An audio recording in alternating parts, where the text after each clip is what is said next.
Council. Thanks for allowing us to be here tonight at work session. The first item on the agenda is public comments on work session related items. If anyone has any public comments.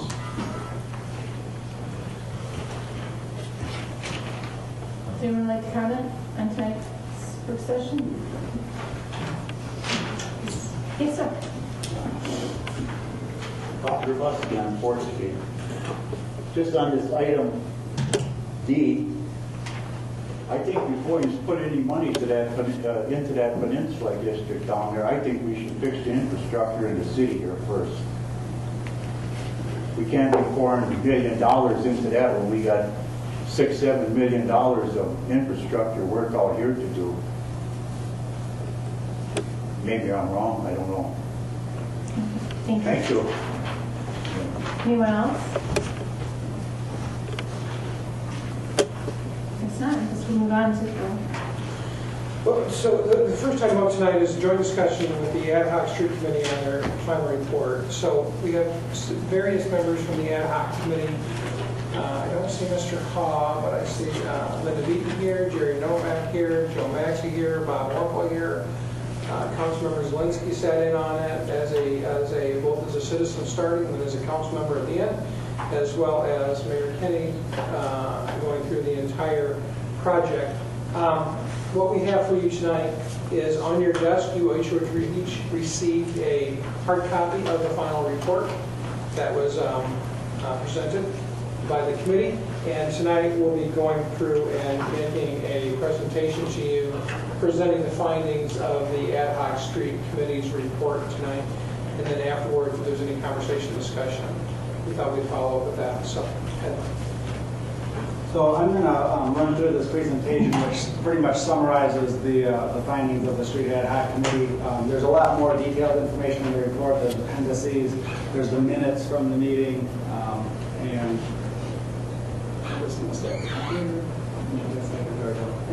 so you'll have that as well. So this is just going to pretty much touch on the highlights.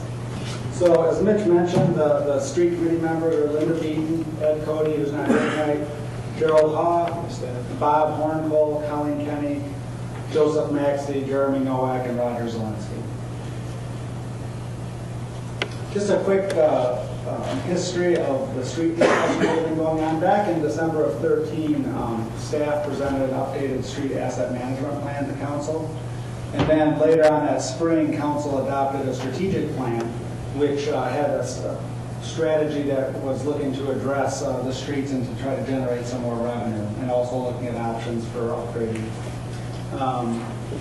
Later in March, there was some presentation of some street funding benchmark data that the city manager had put together, and also some funding options for a city transportation improvement plan. That's what the acronym TIP stands for. In April, additional update on street issues was provided, including an approach to funding. Council directed administration to come up with a plan to fund street improvement. In June of 2014, the 5-year transportation improvement plan was presented, and it identified $600,000 of annual needed investment in the street network. The Headley override, or millage for shorthand, was identified as the most valuable way to fully fund the transportation improvement plan. In July, the Ad Hoc Committee was appointed by council, and it's important to note that administration served as a resource to the Ad Hoc Committee, but we're not voting members.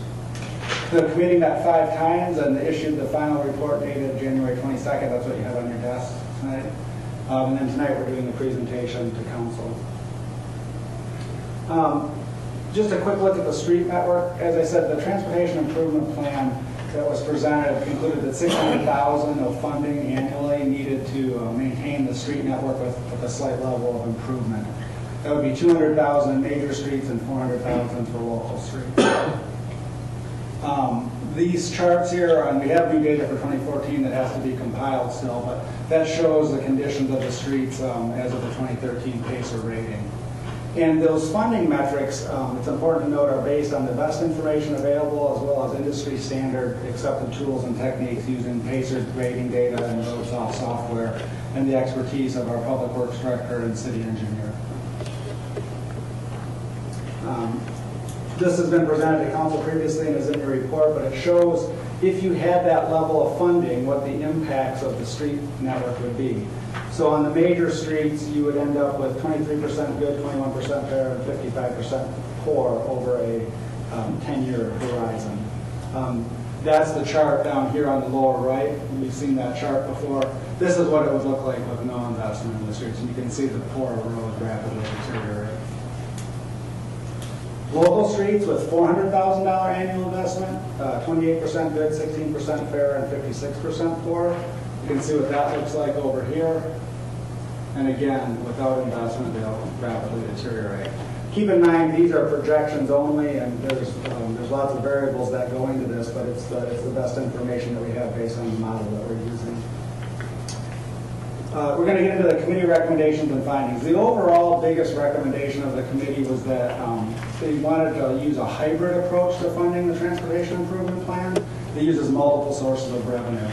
And that approach would also allow work to begin in the summer of 2015, which the committee unanimously thought was critical to demonstrate progress to the public. So we're going to go through several recommendations and findings that the committee had. On the Headley override or millage increase, the committee was unanimous that the full override of about 2.24 mils would probably fail if it was presented to the public. They just felt that that would be unaffordable for some segments of the community, and that the citizens really want council to prioritize roads and fund through existing revenue. So their recommendation was to not pursue a millage or a Headley override at this time. Next finding that the committee made was about a future millage. The committee believed that a millage necessary at some point in the future to generate sufficient funding. And also, if progress can be shown through this hybrid approach, public may be more receptive.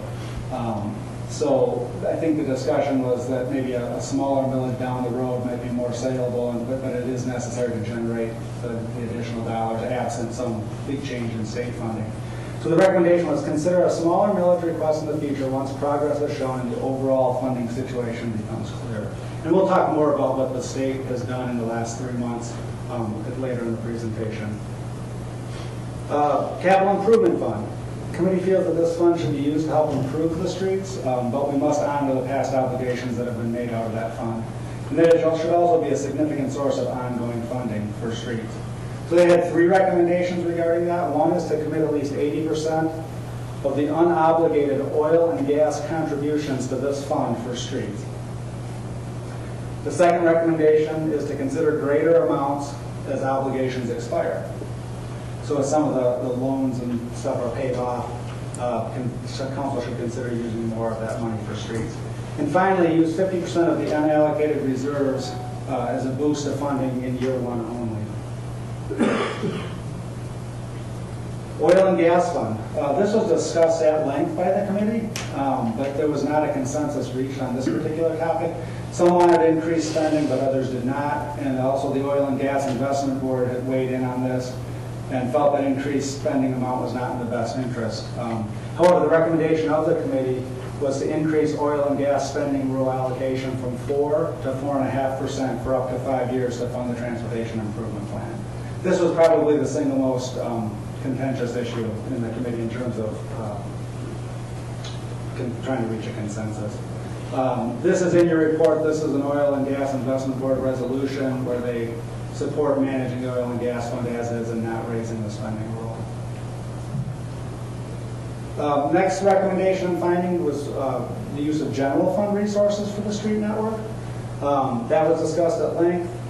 They felt that an additional allocation could be made.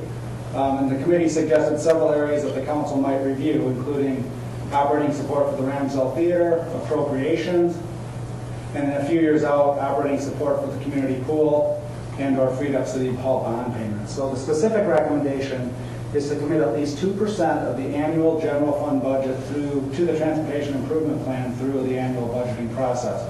It is up to council, however, to determine how this would be funded in the context of the overall budget.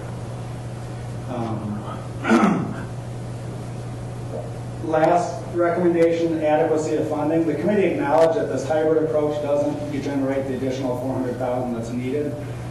This means that the street network will deteriorate and decline at the start of this process. But the recommendation is to use the hybrid approach established in the report to begin funding the transportation improvement plan. This chart shows if you use the hybrid approach that the committee recommended, what the impact would be. This is on major streets. There's really no additional revenue for major streets. That was going to be self-funded through the revenue that is already existing in the major street fund. So that one really is, there's not much to discuss there. The local streets is the more important issue. This chart shows some estimated revenue increases based on the recommendations of the committee. So you've got no ability to really fund money out of the local street fund itself with current revenues, because that all goes to just routine maintenance. Headley override millage, the committee didn't recommend that at this time, so there's no revenue shown there. Using the 80% allocation of unobligated capital improvement fund would generate revenues of $55,000 in year one. The one-time use of the capital improvement fund reserves would generate $37,000 in year one. If council chose to use 2% of the general fund, I just use $6 million as a round number. That'd be about $120,000 per year. Obviously, they would have to find where that money would come from. And then the committee recommended increasing the spending rule by 0.5% for 5 years, and that would generate about $46,000. You can see in year one that generates about $258,000, which is 65% of the $400,000 that staff recommended was needed. And it leaves a funding shortage of about $142,000. And you can see how that plays out in the other years.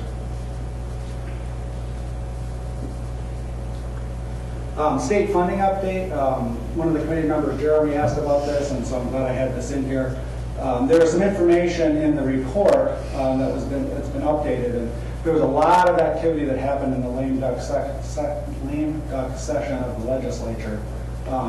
The primary thing was that legislation did pass both the House and Senate and was signed by Governor Snyder to enhance street funding. However, the legislature kind of punted the issue to the electorate to decide, because it hinges on a vote of the public in May to amend the state constitution and increase the sales tax from 6% to 7%. The other things that this would do is eliminate the sales tax on fuel. Right now, the sales tax on gas doesn't really go to fund roads. A lot of it goes to the schools. This would make sure that all the taxes that were paid at the pump would go to transportation. They would switch to a percentage-based wholesale gas tax from a retail tax, and they would also increase that percentage. And then there was various other provisions. This next graphic is put out by the governor's office. Just quickly to go through it, it's in your, actually this one is not in your report, but this kind of shows all the pieces that need to come together, would come together if the ballot proposal passed. And there's various increases and various things that are eliminated. The things at the top, the principles of reform, were kind of what allowed the House and the Senate and the Republicans and the Democrats to come together on this agreement. So there is some low-income tax relief. There is some funding for schools, $300 million, a little bit for locals, $94 million. There's also funding for mass transit in there. But this illustration kind of shows where everything is. One of the things that we just got within the last week is some information from the state that shows what would the projected impact be to the city if this passed in May. So this chart I put together shows what our fiscal year 14, and these are state fiscal years, funding is. So we currently, for both major and local street, get $521,000 in gas tax revenue. And this shows in years 1, 2, and 3 what that would increase. And it looks like it would increase about $114,000 on a year-over-year basis, for a total cumulative increase of about $344,000. So what this tells me, just if you're kind of extrapolating, if you take the condition of the city streets, which are probably average, maybe a little above average, and this proposal is only generating an additional $340,000, that it's really not sufficient statewide to fix all the roads. And that's consistent with what the governor has said. He says this proposal gets us okay roads. It doesn't get us great roads. And that kind of plays out if you let that filter down through the city. But nonetheless, if that happens, that's pretty significant funding and would fill a big hole in the funding equation. Conclusions, funding the transportation improvement plan is complex and important, and it's a rather large challenge. And the committee hopes that council finds the report valuable as it establishes funding priorities through the budget. That's all I have on the presentation. We have got some committee members here. If there's any questions.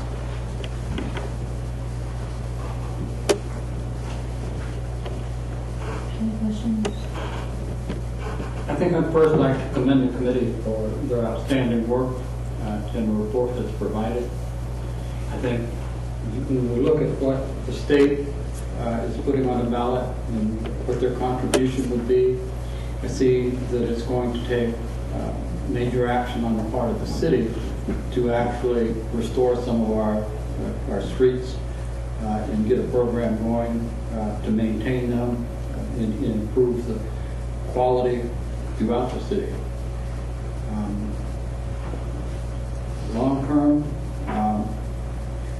we've got a lot of street mileage to consider when we look at major and the minor. And I just think it's going to take some resolve to allocate part of the budget from the general fund as is suggested. Maybe start with some funds from the oil and gas like we've done in the past, perhaps on a year-to-year basis, and look at where we stand investment-wise and growth-wise at the end of the year as to how we go forward. We have taken money from that before on a one-time basis, and I think that might be a prudent way to get things started. And I would also agree with the committee that starting something will build support if we do decide we need to go to a millage at some level to build the funds to repair and maintain our streets. But it does seem to me to be a priority item. It needs to be addressed. Any other questions? One of the things that we talked about in the committee is that we as a community have to do a better job.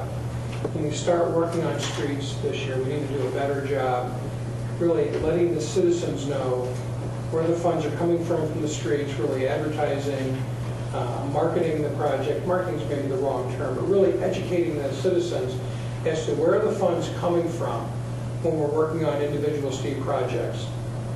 Very similar to, if you remember several years ago, under the president's plan, I think it was the ARA report or the ARA plan, there were signs all over the place. Every time there was a project, these funds that are being used, spent your money. These tax dollars are being used. And I think the committee felt that we need to do a better job really educating the public as to what actual funds are being used on these individual projects. So from a staff perspective, we'll be looking at how can we get that information out? Is it signage on the streets? Probably.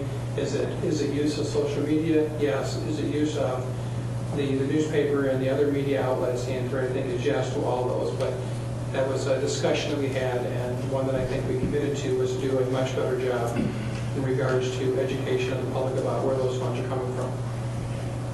But there are other committee members here, at least 4 who are here today, if they want to make some comments also. Yeah, although we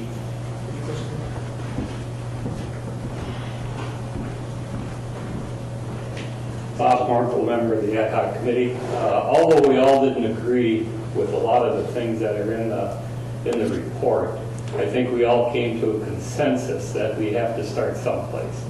And this is the place to start right now, to educate the public and at least let the public know that we're serious about fixing the streets in the city. I don't agree with a lot of things in the report, but we have to start someplace, and I think this is the start. Thank you.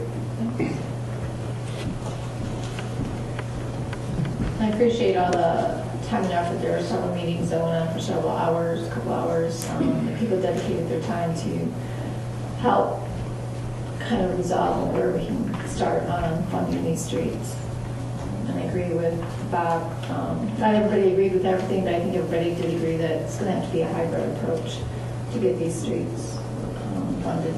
So one of the first steps we'll do is we need to make sure that the general public has access to this particular report. So we will post this online. We'll put it on Facebook, having links back to the citizens. the citizens want it to be emailed directly to them, obviously that's not a problem. So we will start that process immediately to make this report available to all the citizens of Manistee so they have access to that. Any other comments, questions from council? Okay.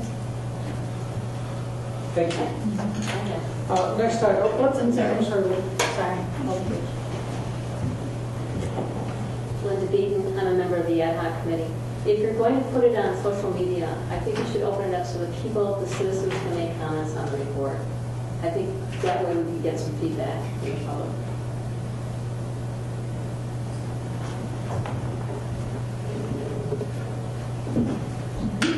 Okay. Next up is the start of the process of the City of Manistee's strategic plan update. I thought it probably would make sense to look at it a little bit differently this year. At least 2 council members that had not been through it specifically with us here. So tonight, I asked Tamara Bushwinka from the Alliance for Economic Success, and I see Bob White back there in the audience. Many of you have met with Bob in the past from the AES, to be here this evening to start the process. Thought we would start with a little bit of history about the AES's relationship and involvement with the City of Manistee. And what we're looking for at the end of tonight is there's several options which will be available on how we update the strategic plan. More in-depth, less in-depth. And so what ultimately staff will be looking for tonight is a discussion among council on which direction they would like to see this go into when we get to that point of the agenda item. So, Tamara. Thank you for that. So good evening, my name is Tamara Bushwinka, and I'm the Community Development Director at the Alliance for Economic Success. And I'm just delighted to be here to talk to you about your strategic plan. I'm a planner, I love planning, and what's so great about the city is that you guys have had this plan in place since 2007. And every year you have been looking at it, I guess except for 1 year. Looking at it and updating it and using it religiously.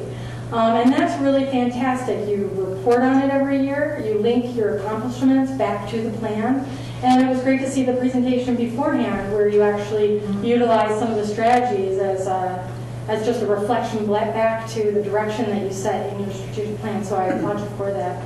And so tonight, we're back here once again this year to talk about updating your strategic plan. Ultimately, the purpose of that is to identify your accomplishments and to celebrate them, to confirm or realign your priorities, and to maybe identify new priorities. But the overall intent is to make sure that we have a unifying strategy for council in the city that sets a direction, helps you make decisions, and that helps seek funding for those projects that you're seeking to have done.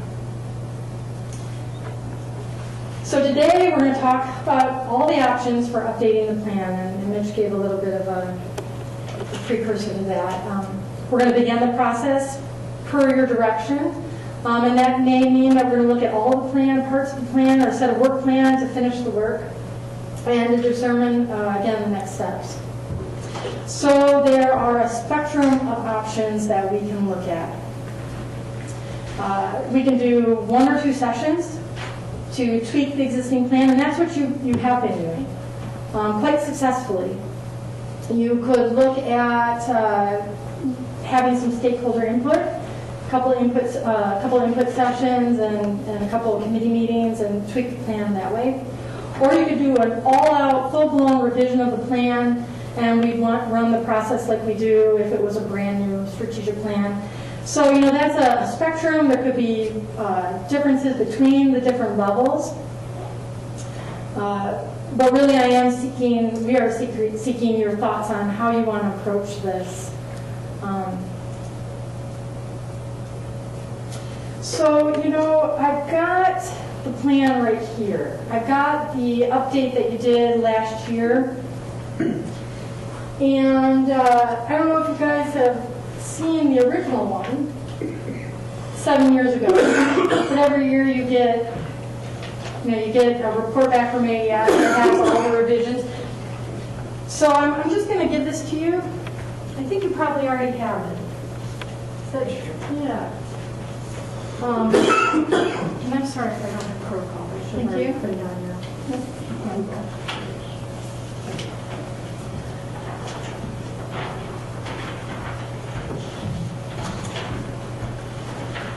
So in that plan, you know, most strategic plans are pretty much organized the same way. We've got a vision, a mission, purpose, we have values. You have who we serve and impact, issues and opportunities of the day, and then you take those issues and opportunities and all that other information, you start forming your goals and your strategies. And it's really those goals and your strategies that you've been using all along to set your direction and some of the work that you've been doing. So when we look at how do we want to proceed tonight, you know, we could dive into this process, review the entire plan, which might be really nice to look at it. It's a little daunting, but it's a great thing. We could do it as a group. Look at the vision, mission, purpose statements, and get a kind of an overview of what's in the plan. I gave it to you, but I am fully prepared to go over all of it tonight. And that might be really nice, and if you'd indulge that, we could do that and get a general feel for what's in the plan, and then make some decisions after we've done that.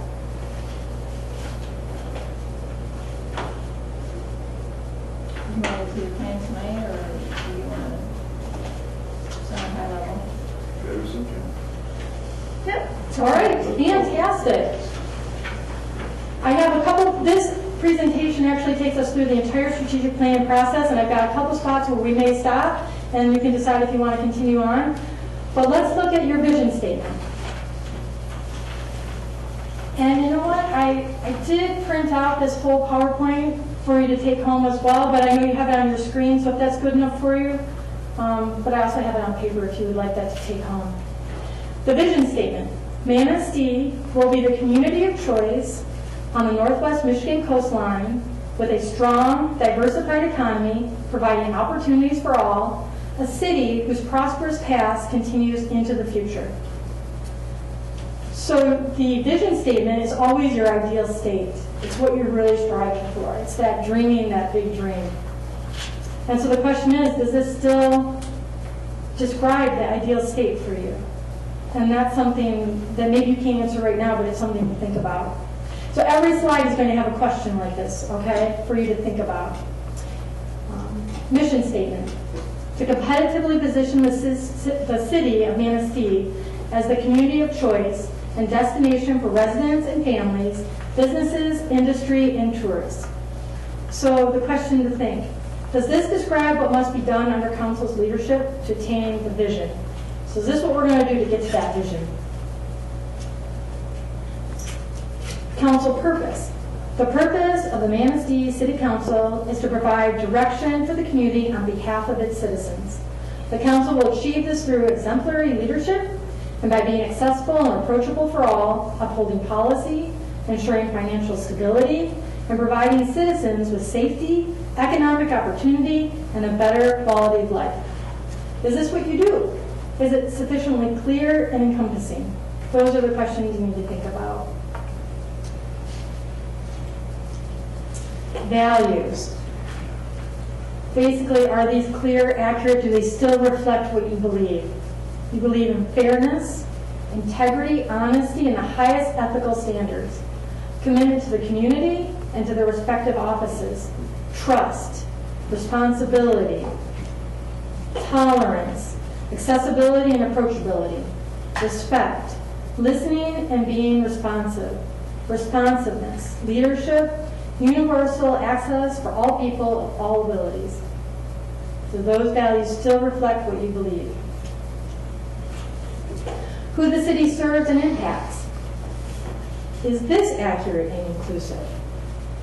City residents, and, you know, this is a huge list. City residents, tourists, city government employees, seasonal residents, business and industry, the Little River, township, state, and federal governments, AES, Manistee DDA, neighboring communities, West Shore Medical Center, county residents, schools, West Shore Community College, nonprofit organizations, civic organizations, youth, police, fire, rescue, personnel, individuals, businesses, and groups, considering the city as a place to live, work, or simply enjoy. Is this still an accurate and inclusive list? Are there others that you want to add on to it? Issues and opportunities. Do these reflect current priorities that can be realistically included into the strategy? So now this list last year, you updated. And we're going to be looking to update it this year. So you'll probably see things on here that you've already accomplished or maybe no longer fit the bill. So this list was reflective last year. I'm not going to we could go through it. Let's go through it. But keep in mind that you're going to be creating a new one of these.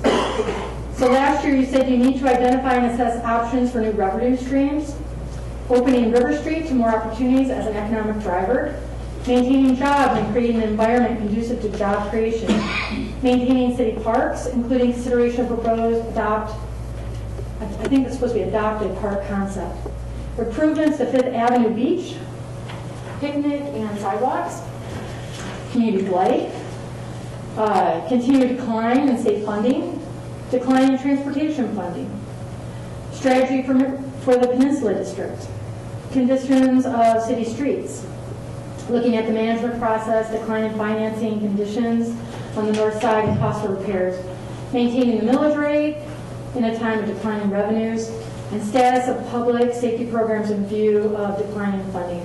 You may find that some of these still work, some of them need to be taken off, and some need to be added. So last year, in 2007, you developed these areas of focus where your goals and your strategies were crafted around. So we need to ask ourselves, are these still the priority areas of focus for your strategy? Do they still resonate with you? Are they still appropriate? So economic development and jobs, city infrastructure, beaches, parks, and recreational areas, financial stability and continuous improvement, intergovernmental relationships, housing, homelessness, and senior citizens. What's really nice is, you guys have set the bar on strategic planning. The county just finished their strategic plan, and you'll see a lot of similarities between your areas of focus and theirs, and that's really nice to see that kind of alignment. But we need to decide, are these still the priority focus areas? So with that said, that sets the big framework of the work that we need to do to even start talking about goals and strategies. Do those key elements of the strategic plan, those are like the cornerstones, the building blocks, their foundation, I'm on the role of building here, do they still fit the bill? Because it's knowing that allows you to start talking about your goals and strategies. And what's fun about strategic planning and updating your plan, and you guys already do this every year when you do your highlights, you go through this plan and you check off all the great things that you've already done and you relate it back to your strategic plan. You've been doing this forever, and this is a really nice thick document. It's fantastic. But you have to arrive every year at what you've done and what you still need to do. And so you have to go through the plan, goal by goal, strategy by strategy. It's not always fun, but it needs to be done so that you can highlight those successes. And what you've been doing is looking at basic criteria to evaluate your goals and strategies. So not only did you, number one, accomplish it, are they still relevant and reflective of your priorities? Are the goals reflective of true strategic goals, or are they more tactical day-to-day functions that may mean something to you? Number three, do the strategic goals reflect evolving needs and priorities of the community? So these are the three criteria that you'll keep in your mind, you'll juggle around as you go through each goal and each strategy to almost like a worksheet. Does this still work? Check. Yes, it does. It doesn't work? Okay, let's scratch it out. How can this next one be tweaked to really reflect current standards and current needs? And you've been using this for quite a long time. And that's a nice thing to have that criteria set. It's a benchmark, actually. So I'm going to stop right there and ask you, would you like to go through the goals and strategies? We can go through them. I won't read them word for word. We'd be here all night. I can gloss over them, highlighting the main points. If you look at your screen, I put the main topic in red. I can go through those main topics at each goal. And I can do that for all of the goals. You have 6 categories. Sorry, I didn't count how many goals. Quite a few goals, quite a few strategies. It might be nice if you can stamp it to go through them tonight, or if you'd like to do it at another committee meeting, we can do that as well. I've given you quite a lot to think about already. What is your pleasure? What would you like to do? Over time. You want to set a specific work session? The next work session in March. Well, that's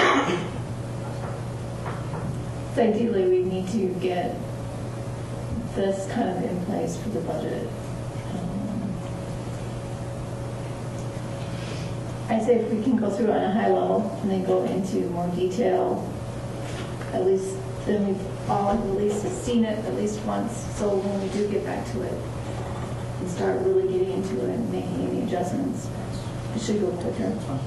Okay, so promise me you'll tell me if I'm going too fast, okay? There's quite a few of them, and I'm going to blow through them. I just want to make sure that I'm not losing you. So the first grouping of goals have to do with economic development and jobs. You set the goal of developing a comprehensive Manistee County economic development plan and strategy, directing AES to begin that work. Looking at retaining, expanding, and attracting businesses and jobs, marketing, promotion. The next goal, you wanted to look at making sure that the industrial park and the Renaissance Park had full occupancy. You set the goal to look at the Manistee Harbor and Port and related infrastructure and channel to make sure that they're maintained and developed appropriately. Again, still on economic development and jobs, you want to identify training and education needs, really understanding that K through 12 education and beyond is very important to economic development in the city. You want to focus on the revitalization of downtown, creating partnerships, because you want to energize thriving downtown and ultimately the community as a whole. You wanted to apply for MEDC's Redevelopment Ready Communities program. We already know you've got one taken care of here. Again, economic development and jobs. Now these are strategies that are associated with goals. We wanted to look at the Renaissance Zone to determine its best future use. You wanted to map out deep water port assets. You wanted to identify industrially zoned deep water port assets. You wanted to make sure that we're delivering small business services so that we can help have a thriving downtown. We good? City infrastructure and facilities. So, asset management plan. Important to know your assets. Want to develop a sustainable model for management of the Ramsdale Theater. Want to facilitate and promote redevelopment and economic activity. Looking at infrastructure and acquiring property to do so. You wanted to look at your technology, invest in it, to improve efficiency, effectiveness, and competitiveness of our operations and services. You wanted to always consider green in decisions that you make so that we're energy efficient and we're promoting conservation.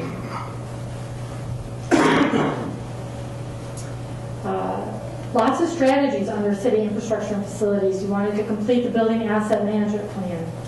You wanted to ensure that you were in full compliance with the NPDES fixed date combined sewer separation schedule. You wanted to develop a plan that looked at local and major streets. Tonight, look at that. Wanted to redevelop the 9th Street boat launch. Working to acquire property to do so, perhaps. Wanted to really look at implementation and enhancement of the city GIS system. Making sure that you maintain that partnership with the county. They also do quite a bit with GIS. You wanted to enhance your website and making sure that you evaluate it. And you're using other social media to increase your communication with residents and visitors. Very important. You wanted to implement the strategy for the LED and related technology related to street lighting. So those strategies are very specific things that you were looking to accomplish. So the city beaches and recreation areas. So these are your goals. You wanted to, you have a beach conceptual plan. You want to make sure that you have the cleanest Lake Michigan public beaches and parks. So you want to make sure that you're implementing that plan. You want to have the best boating facilities on Lake Michigan shoreline. You want to develop and adopt a capital improvement plan for parks and recreation areas. Always looking at upgrades, costs, and considers universal accessibility. And you want to enhance recreational opportunities on all of your recreational sites. So some strategies that you set. You want to focus maintenance efforts onto the improvements on the Fifth Avenue Beach before you start looking at all the responsibilities required under the beach conceptual plan. You want to develop a park maintenance management plan, which sets some priorities based on a couple of criteria: your usage, the usage and seasonability, looking at cost analysis. You want to maintain signage and foot patrols because you're wanting to make sure that we always have safety, that we maintain the high level of safety that we already enjoy. You want to look at policies that were related to responsible dog ownership and use of the recreational assets in the city. So those are very specific strategies we're looking at. So you're also looking into put in picnic and cabana facilities on the 5th Street Beach, similar to what you have on the 1st Street Beach. You want to look at getting a permanent ice skating rink at the Sands Park. Love it. Accomplished. You want to upgrade 1st Street boat launch in accordance with the 1st Street upgrade project. You want to continue to work cooperatively with the Explore the Shores initiative, looking at specifically the 9th Street boat launch. So you have some very specific strategies again. Upgrading the current 1st Street Beach auto attendant. Wanted to develop and implement the park asset management plan. Wanted to identify and prioritize opportunities for public and private partnerships. And again, looking at that adopt park concept. Financial stability and continuous improvement. Wanted to achieve the strategic 3-year goals set by you without increasing the millage rate. You wanted to review the current goal of not increasing the millage rate, but also find ways to increase revenue. And I might have said that one too fast.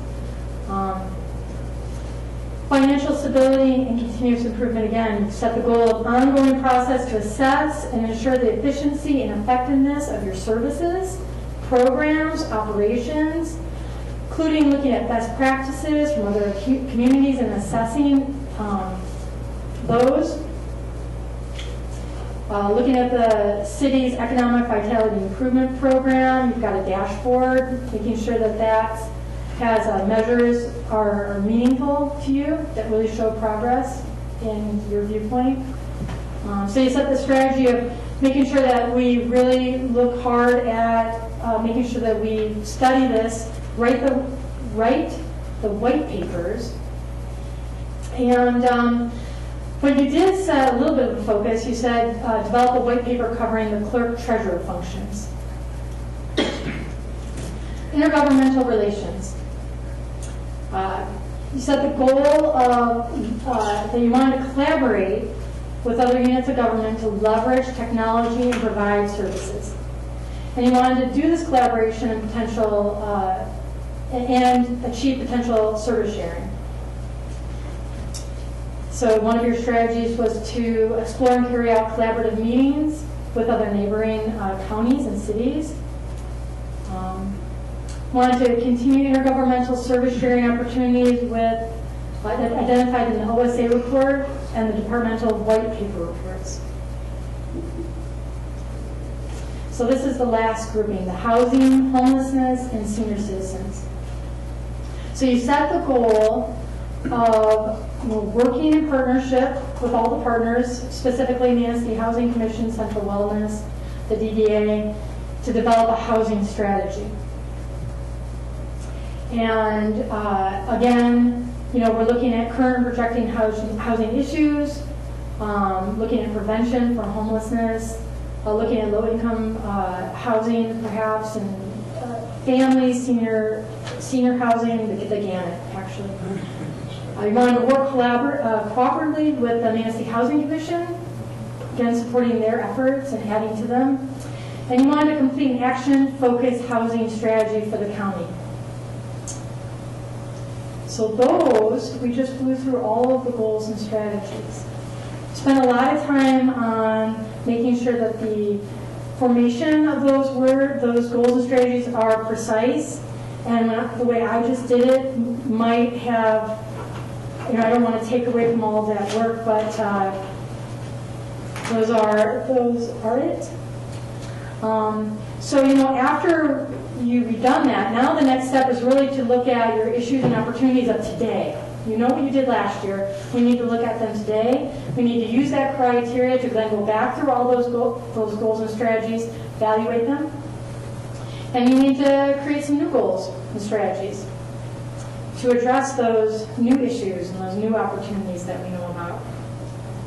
So, again, like I said, I could go through and we could do this all tonight, but I'm going to stop here because the next phase of the process would actually be to identify issues and opportunities, to look at what your accomplishments are, to look at what your new goals are, and on and on.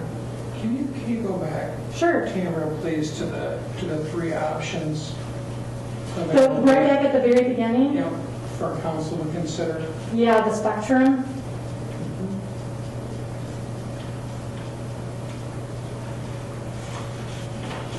Okay, right here. So, looking for direction from council as to how they would like to go about updating the strategic plan. As we have in the past, or do we want to, does council want to look at that on a more in-depth process, or somewhere in between? When was the last time we reached out to stakeholders and got their input on the strategic plan? Probably 2 years ago, 2 to 3 years ago. My opinion would be, I think it would be a good idea. I commend the ad hoc street committee, and I think that the results of that were positive. And I think that some stakeholder input might be valuable. So my recommendation would be working towards that second option there. Not necessarily redoing the full strategic plan, but getting our stakeholders involved and reviewing what we've already put on paper and work that out before our next budget cycle. I agree with Councilman Gustad. Maybe on a 3-year cycle, include the stakeholders because things change so fast and quickly. And I think one of the things I see when I look at the goals is, to me, a goal's got to be attainable, it's got to be measurable, it's got to be realistic. And a lot of our goals seem to be very broad in scope without a built-in measurement standard to it, such as if we've got 30 available lots in the industrial park, how many lots are currently occupied with what businesses, and how much employment does it provide, and incrementally to improve it, and how many do we want to add over a period of time so we can keep looking at it, but to measure success. So if we add 2 residents and we lose 3, we're losing ground as opposed to gaining ground. If we create 20 new jobs in the city this year, but all of those jobs are below the median income for the city, we have created some opportunity, but not great economic opportunity for people to be upward mobile. And I look at some of those things. I say we just need to be a little bit better defined, perhaps through our own efforts, and perhaps with some outside input.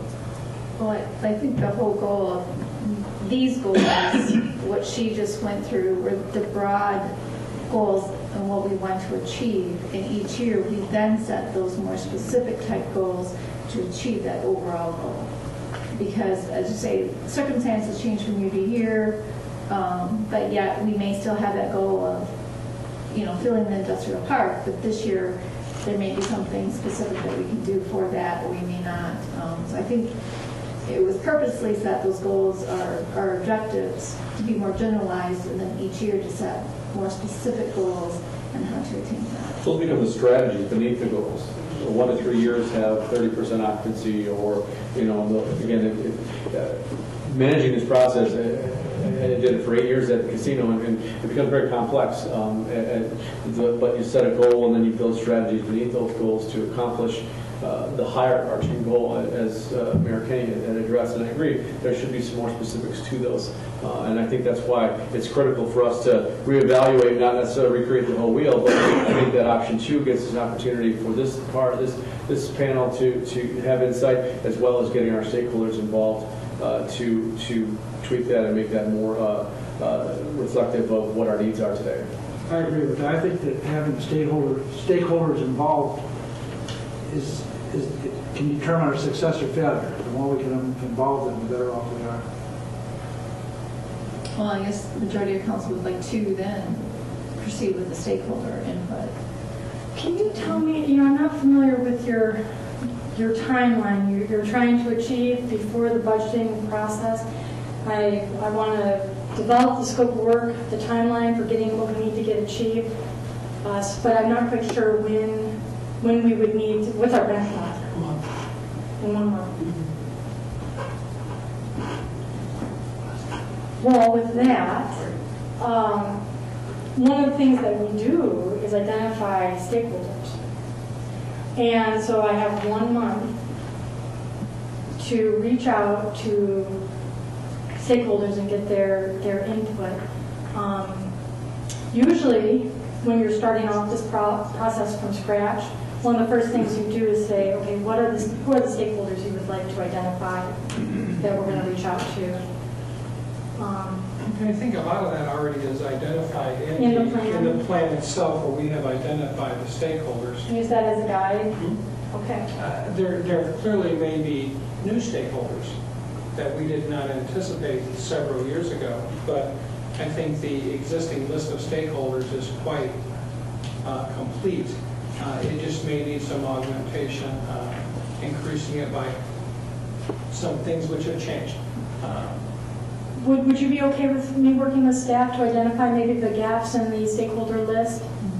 Okay. Yeah, I think if you look at the list that's in the outline right now, I mean, you may not get somebody from all those represented areas. I think if we offer them an opportunity to contribute, that's important. Whether they take advantage of that is up to them. But I do believe it's critical to get some of their feedback and look for some of the gap areas where we may have been deficient before. And as you know, Tamara, to get consensus with a large group is sometimes very challenging. And as the Ad Hoc Committee, I'm sure recognizes that a party of 7 or 8 is much more attainable than a party of 25 or 30. So then we will move forward with the concept of number 2, getting together several sessions, trying to get more stakeholders. So a little bit more in depth we've done for the past several years, but now full blown regurgitation of the entire report and start working with the Alliance for Economic Success to work to get information and feedback from stakeholders for council.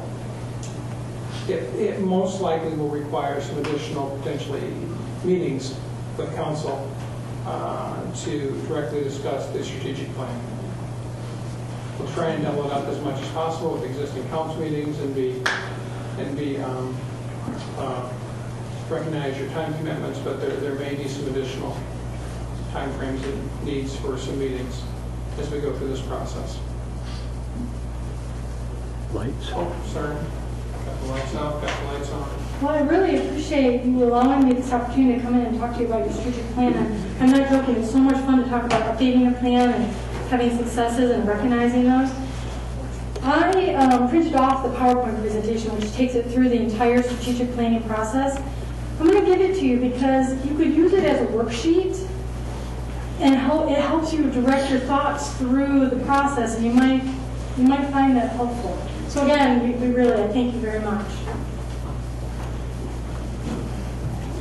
Give us stuff to come prepared, is that what you're saying? Oh, I didn't say that. Thank you very much. Thank you.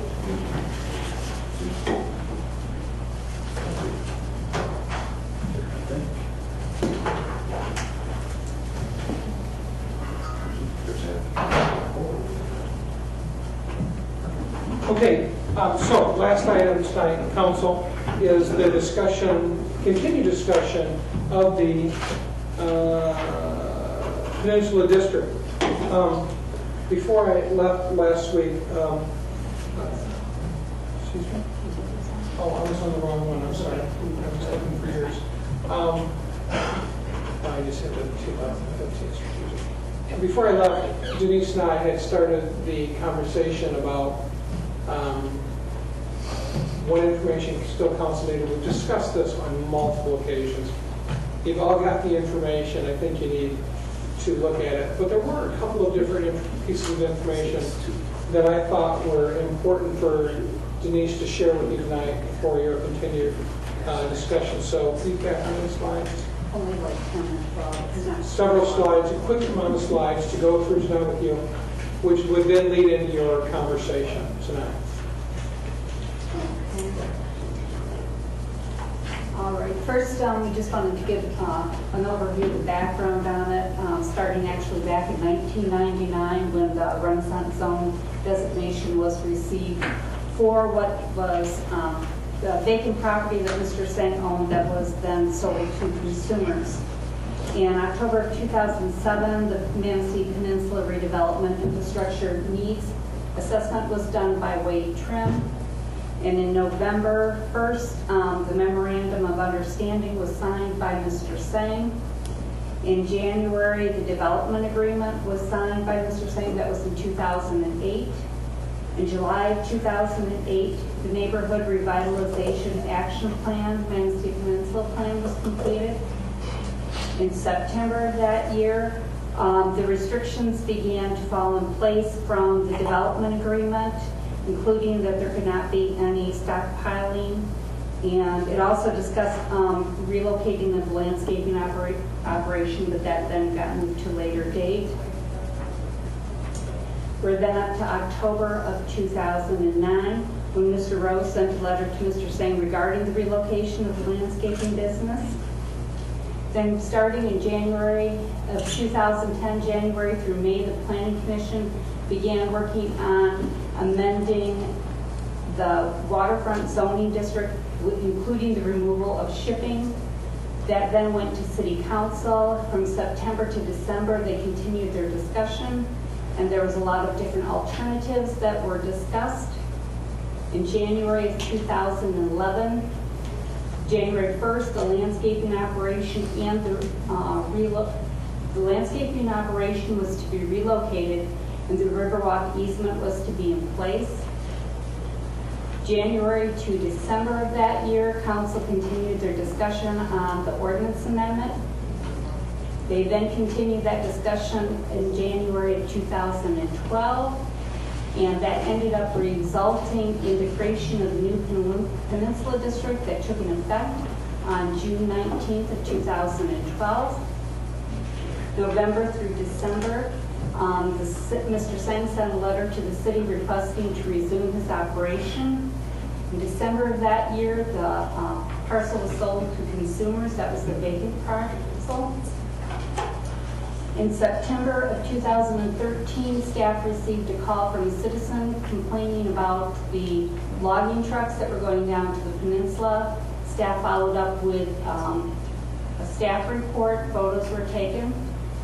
In November, December, an order of correction was sent to Mr. Sang. He also met with the city manager and myself, and we gave them until December 31st to remove the logs. Then we started in 2014, Mr. Sang began pursuing amending the development agreement.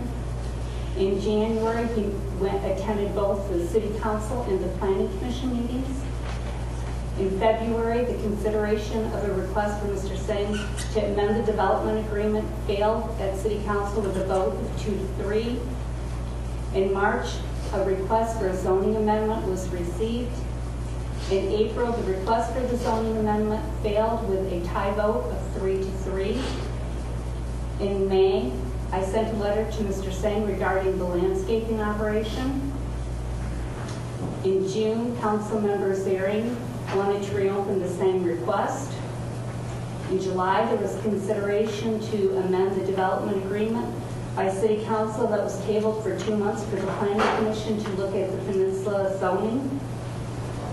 And from August until January of this year, planning commission began their in-depth review of the zoning on the peninsula district, and they presented their report of findings to city council.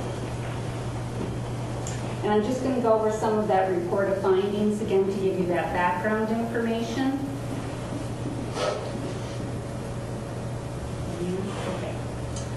Okay. When we did the review of the peninsula, it's really important for the planning commission to determine what properties could be used for the commercial uses and how many parcels were non-conforming, that sort of thing. So when we began our review, the first thing we noticed is all of these parcels here in red are parcels that meet the area, dimension, street frontage requirements for commercial use in the peninsula. There are 2 parcels you'll notice that have this little bit of orange that are tagged with them. When a parcel does not meet the requirement of the zoning ordinance, and there is an adjacent parcel owned by the same property owner, that then becomes what we call a zoning lot. So that lot then, you can't sell off one because you can't meet the parcel requirement areas. So it becomes one parcel even though there are 2 parcels on the tax roll. For zoning purposes, I consider that to be one zoning lot.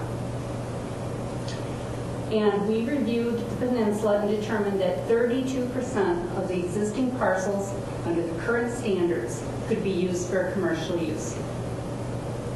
We then looked at the fact that these parcels that are indicated here in green are already commercial uses on the peninsula that are legal non-conforming uses because they don't meet the parcel requirements. So the amendment that's being proposed by the Planning Commission to reduce those parcel restrictions to actually lower the standards for commercial uses would bring those into compliance, at which time we would then have 46% of the parcels on the peninsula that could be used for commercial use.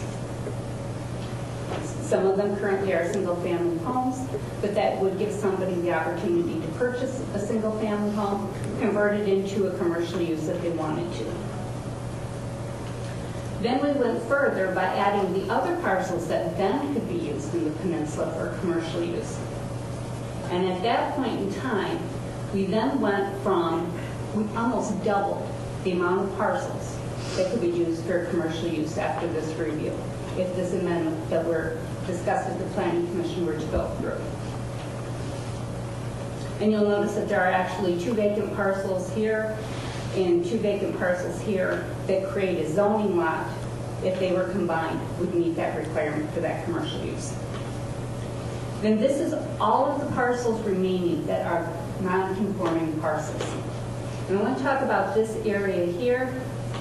This is a very unique situation here. We actually have 3 parcels here that actually front on the water. Doesn't matter their size because there's no legal access to them. They have no street frontage.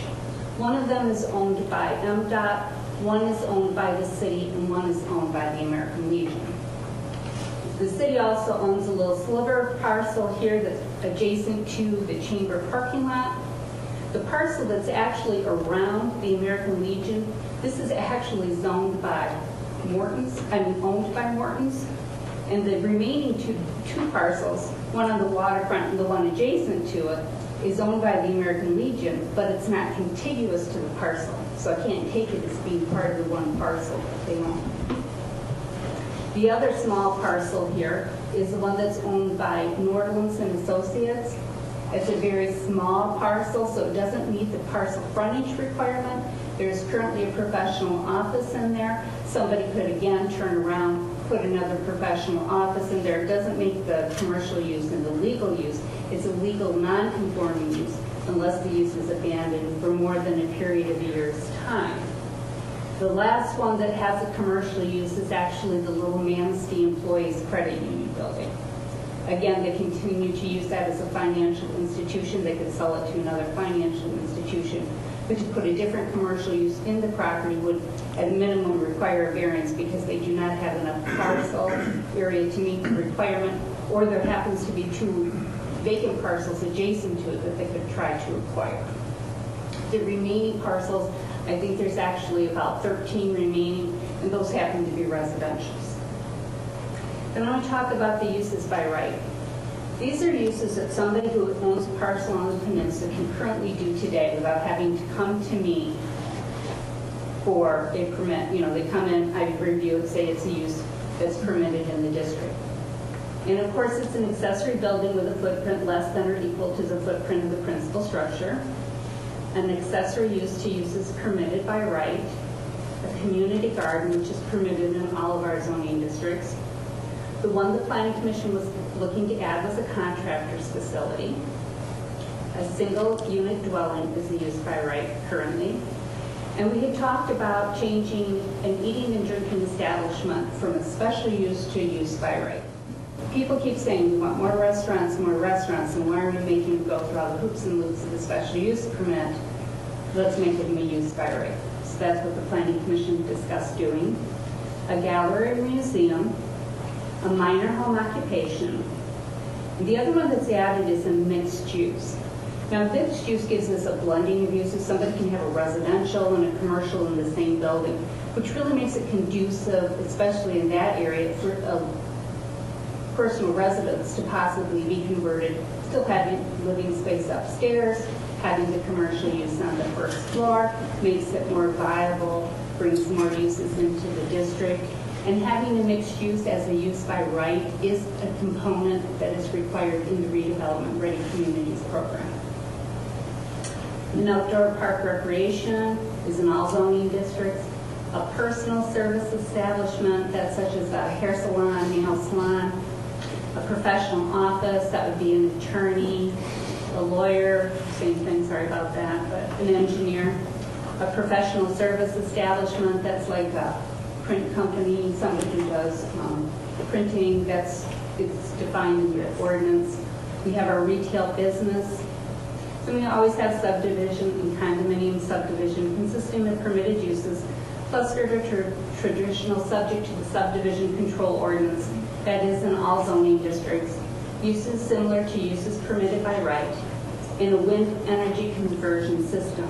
That happens to be a small wind spire. Somebody wants something more for personal use business. It's not a 200-foot tower. Let me clarify that. Then we talked about our special uses.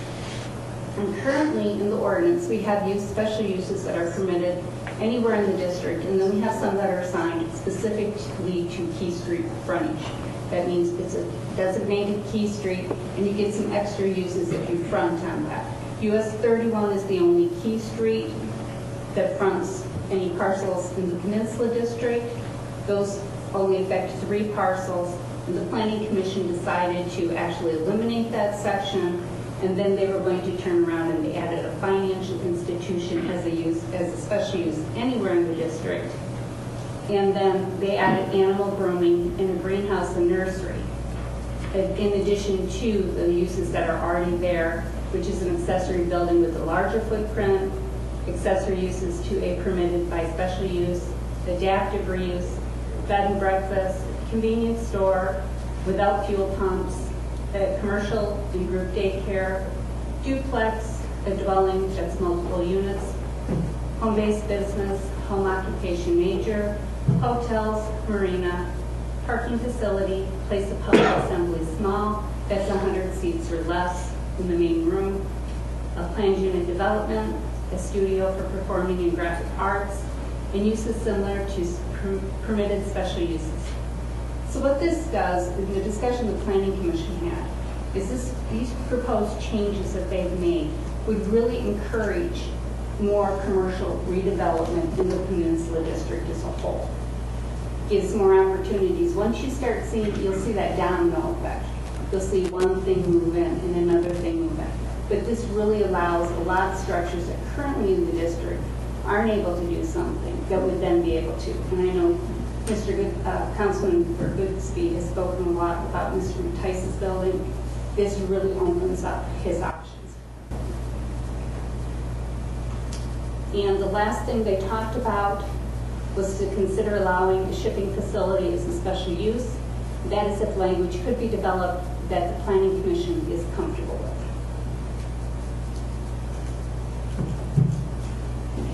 So those are the items that we wanted to share tonight with Conneaut City Council. Kind of piggybacks on the previous conversations that you all have had.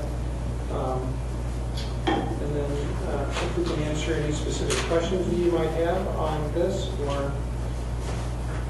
Well, I think it's a really good thing that the Planning Commission did to relook at that and reopen it, because that's was the goal of council, is to kind of look at that area and see if we can't bring some more options down there.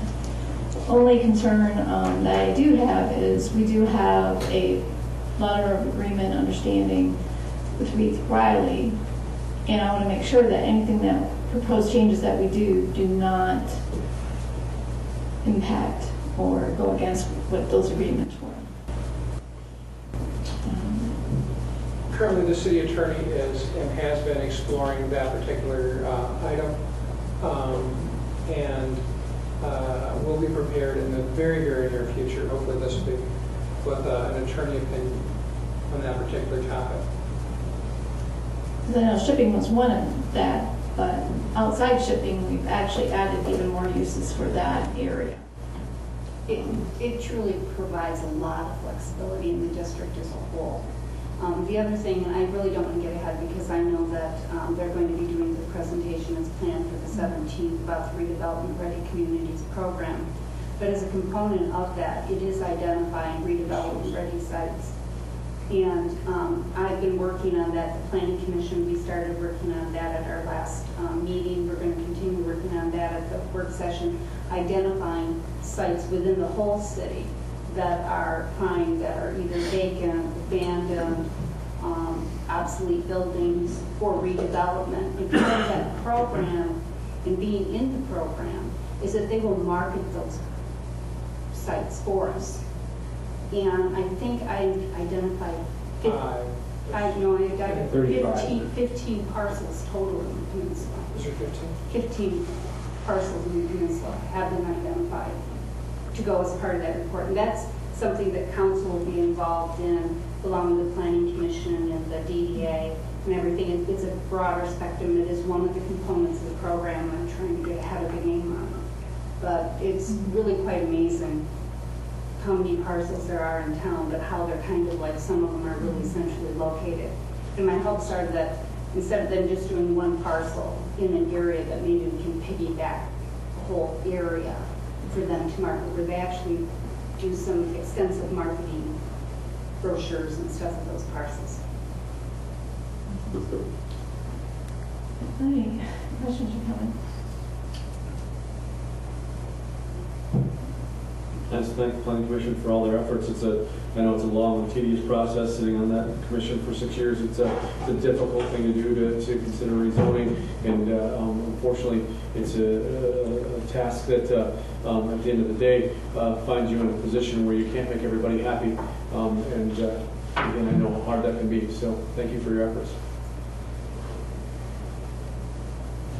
I think we're looking for a specific kind of outcome from tonight's presentation, because I think we still need to move forward with a resolution, whether we're going to accept the planning commission's recommendation.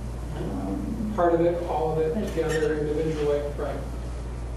I know I have some concerns. I like the concept the whole, but I think a couple of the proposed changes that they have in there could violate an agreement that the city has, and what we can do to move forward with these changes, yet not violate a standing agreement that the city has. I'm in agreement with Mayor Kinney. I think it's kind of exciting to see a plan that will allow for a more diverse habitation of the property and development. My only concern is that we don't step into a legal liability and that we're on sound ground there. And I know the wheels grind slowly, so as expedient as we can be in getting the attorney opinion and resolving those issues would be better for all parties concerned. We believe the attorney opinion will be completed this week. Might I offer the suggestion that we schedule an executive session to discuss the attorney opinion next Tuesday at the council meeting, so council is fully versed with his opinion,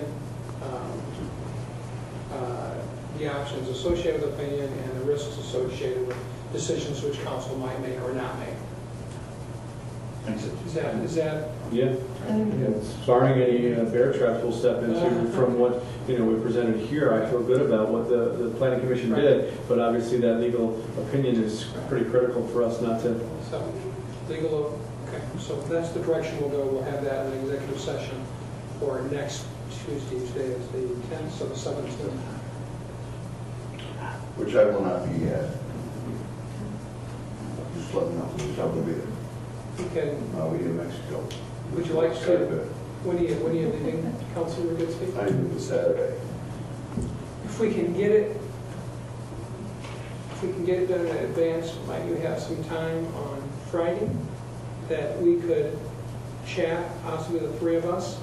So that way, any feedback or input you might have, I would be able to relay to City Council on We that. won't be voting on anything though on Tuesday. No. So even when we get that, you should be able to have those conversations. He just wouldn't have the privy of the Right. attorney's perspective, so.